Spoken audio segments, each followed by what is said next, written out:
Ayos po ang pakiramdam ko at ngayon po hindi na po ako sinusumpong ng aking asma. Nawala pa na po yung ubo ko. Kaya laking pasasalamat talaga sa birth care dahil natagpuan ko siya. Ang laking pong tulong ito sa akin. Ako po si Lining sa Tika Calamba, Laguna.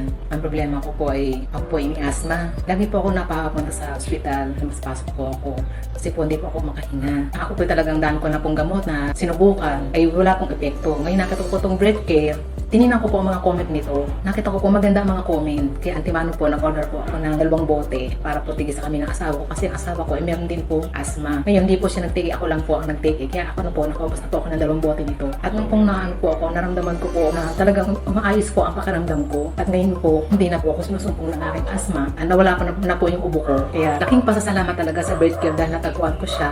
Ang laking pong tulong ito sa akin. Kaya po kayo, umamit na po kayo ng birth care. Subukan niyo po. Talagang napakagaling niya. At hindi ko na po siya hiwalayan. Siya na po lagi ang aking iniinom. At talagang order pa po ako ng marami nito.